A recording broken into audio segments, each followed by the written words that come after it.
Cadets of the United States Military Academy assemble for their first graduation of World War II.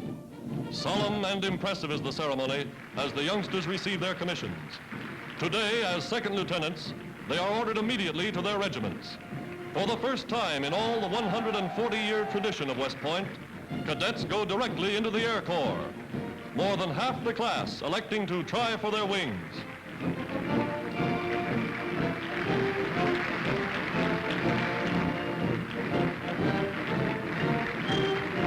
Its maximum wartime strength increased, the Corps has representation from every state in the Union, from the territories, and from Central and South America.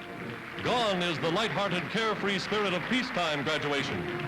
Addressing this final assembly of their cadet days, the United States Chief of Staff, General George Marshall, forecast the role American troops are destined to play abroad. We have our men all through the Pacific, in Burma, India, and in China. Recently, they struck at Tokyo. They have wintered in Greenland and in Iceland. They are landing in Ireland and in England, and they will land in France.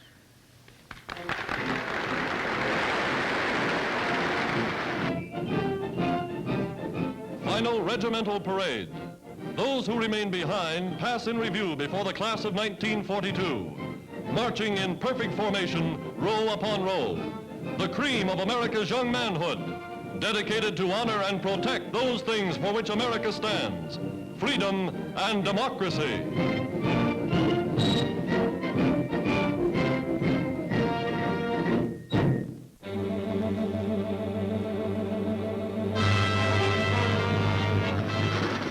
First pictures of the famous Yankee Flying Tigers in China.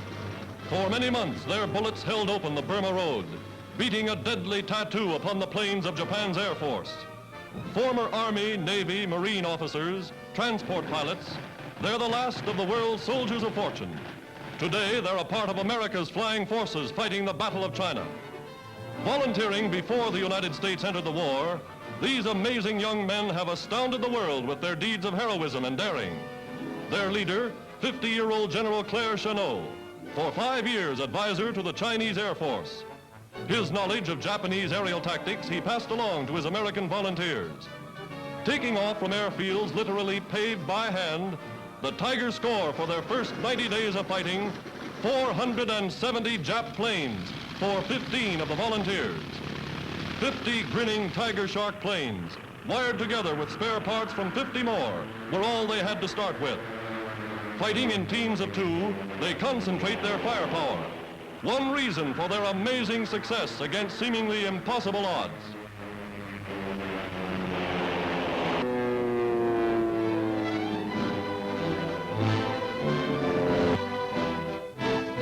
General Chennault mapping the aerial raids the Japs fear above all, American Flying Tigers.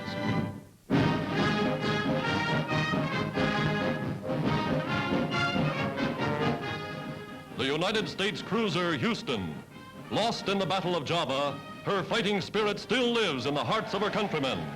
The city of Houston, Texas, for which the gallant vessel was named, recruits 1,000 volunteers to replace the men who went down battling an overwhelmingly superior Japanese force. Today, this is the spirit that is typical of all America, a scene that is being reenacted in every town, every city, every hamlet.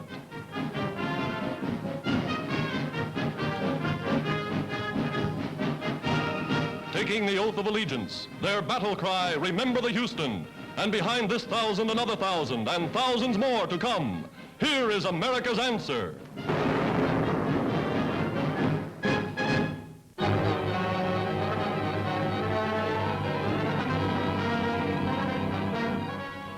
Mexico City stages a giant demonstration for war. Thousands of citizens march to the capital's Central Plaza to urge action against the Axis. From his balcony, President Avila Camacho views this mighty demonstration of the will of the people.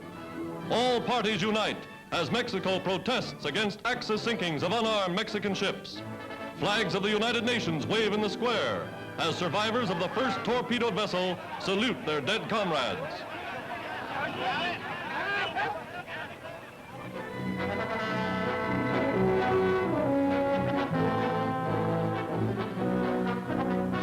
A man of action, Mexico's President Camacho takes his place on the rostrum before the Chamber of Deputies. He asks for a declaration of war. As radio carries his voice to the far corners of the Republic, the House of Deputies and the Senate vote unanimously for active participation in the conflict. Mexico, leader of Central America, new ally in the cause of the United Nations.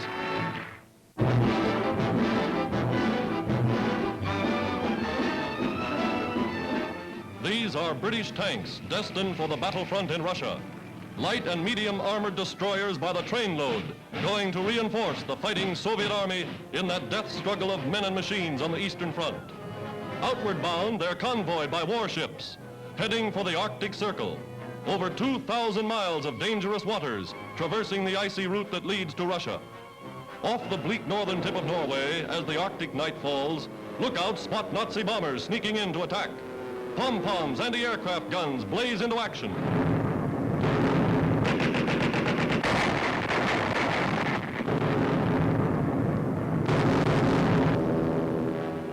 But the convoy goes through. Help for embattled Russia in a steady stream of iron ships and iron men.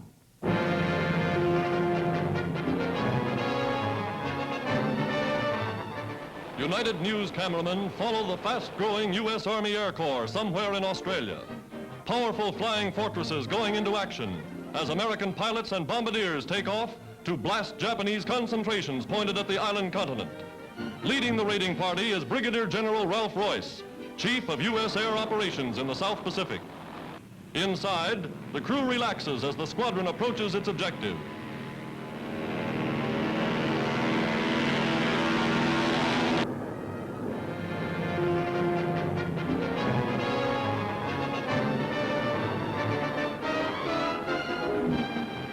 Aboard another bomber and also at the controls is General George H. Brett, commander of all United Nations Air Forces in the South Pacific.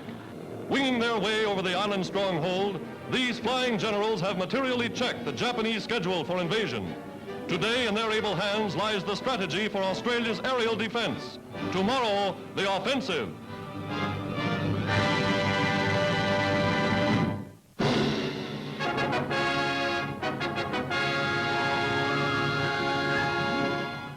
America honors her heroic dead, honors those who died in other conflicts. President Roosevelt taking the salute from his stand in front of the White House. Grim, determined fighting men, men prepared and equipped to win a modern war. Paratroops, tank corps, all the sleek and polished machinery of 20th century warfare, reminding the nation, telling the world that America is on the march. All races, all colors, all creeds, taking their place on this National Day of Rededication. Slow to be aroused, America's vast reservoir of manpower goes into action. Advance guard of an army soon to number more than 5 million men.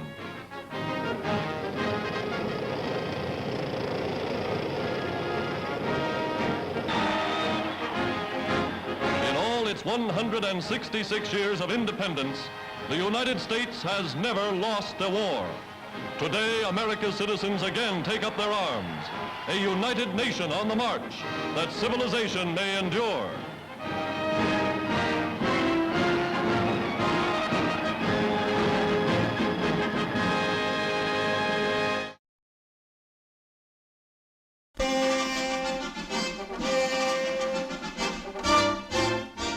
Damaged by U-boat attack in the Nazi submarine activity off our Atlantic coast. The tanker Melee was torpedoed, and there's where the explosive missile blasted a hole in the hull. The enemy undersea prowler also shelled the American vessel, smashing her lifeboats. Yet the Melee makes harbor safely, arriving at port in Virginia. Some of the crew were killed and injured during the attack, in which the torpedo explosion blew right up through the deck. The steamship Santa Eliza, victim of an accident off the Jersey coast near Atlantic City. She's towed to New York Harbor with the aid of rescue vessels. At night, with ships maintaining a wartime blackout, there was a collision between the Santa Eliza, her deck awash there, and the freighter San Jose. The San Jose quickly sank, and a great gaping hole was smashed into the side of the Santa Elisa. No lives lost, but there was plenty of damage. With one-man control, they assumed the direction of arms production. Price Administrator Henderson, Undersecretary of War Forrestal, Secretary of Commerce Jones, and Secretary of the Navy Knox. The chairman of the War Production Board is Donald Nelson, and Vice President Wallace and Chief of Army Procurement Knudsen are members. The President's executive order gives Chairman Donald Nelson full authority to make final decisions. The dark scene shows how they're not wasting time in war production. At San Francisco, they don't wait for daylight in launching a destroyer. Down to the water goes the new warship, and you can hardly see it in the dimness of dawn. They've been building it day and night, and they don't waste a minute in getting it afloat in the glimmering break of morning.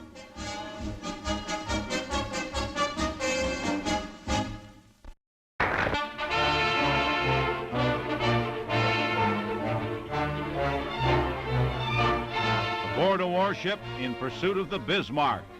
British sea power seeking vengeance on that German battleship which blew up the mighty battlecruiser Hood. The signal comes by wireless. An American-built Catalina seaplane has spotted the fleeing Bismarck, and the order is given by Admiral Somerville in charge of operations. Torpedo planes to the attack. They take off from the aircraft carrier Ark Royal, the ship the Germans so often claimed they sank. And those are the warplanes that torpedoed the Bismarck, damaging it, slowing its speed, so the British warships could catch the fugitive giant.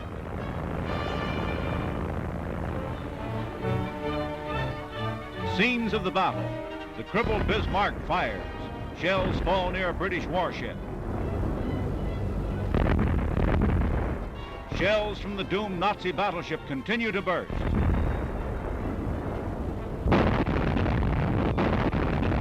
British gunfire, and the camera shakes and the cannon smoke drifts by as broadsides are hurled by the warship aboard which these pictures are made, and the Bismarck is doomed.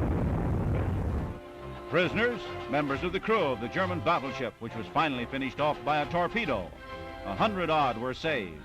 They thought their ship unsinkable, but in its first sally out on the ocean, the Bismarck was sunk after less than 7 days on the high sea. That sea monster fired its shells in the final action, HMS Rodney.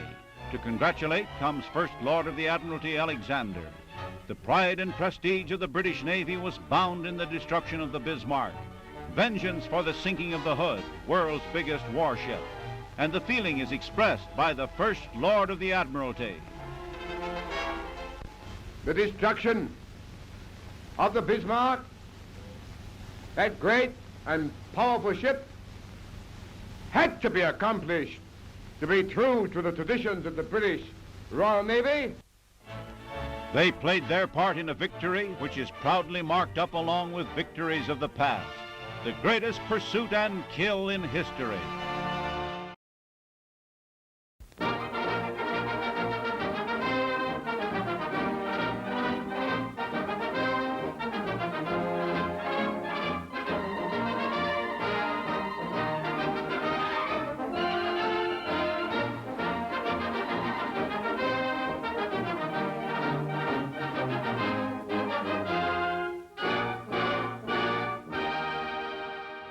From the chalk cliffs of Dover, Britain's famous ramparts, they see a convoy of ships, and squadrons of Nazi warplanes swoop to the attack with a crashing of bombs. The Straits of Dover are the hot spot of the English Channel.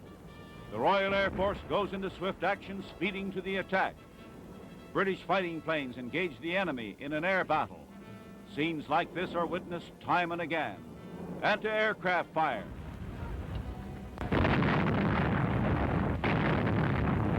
Barrage balloons attacked and shot down. We see an actual hit, an incendiary bullet setting a balloon on fire. It falls, a mass of blazing hydrogen. The wreckage of German planes is strewn along the shallows of this coast, the hot spot on the Straits of Dover. In repelling the blitzkrieg of the sky, the Royal Air Force has shot down Nazi raiders by the hundreds, and they crash all over the place. One even crashed on a British ship which has put into port with a wreck on its decks. The falling Nazi plane damaged the vessel and is removed in pieces.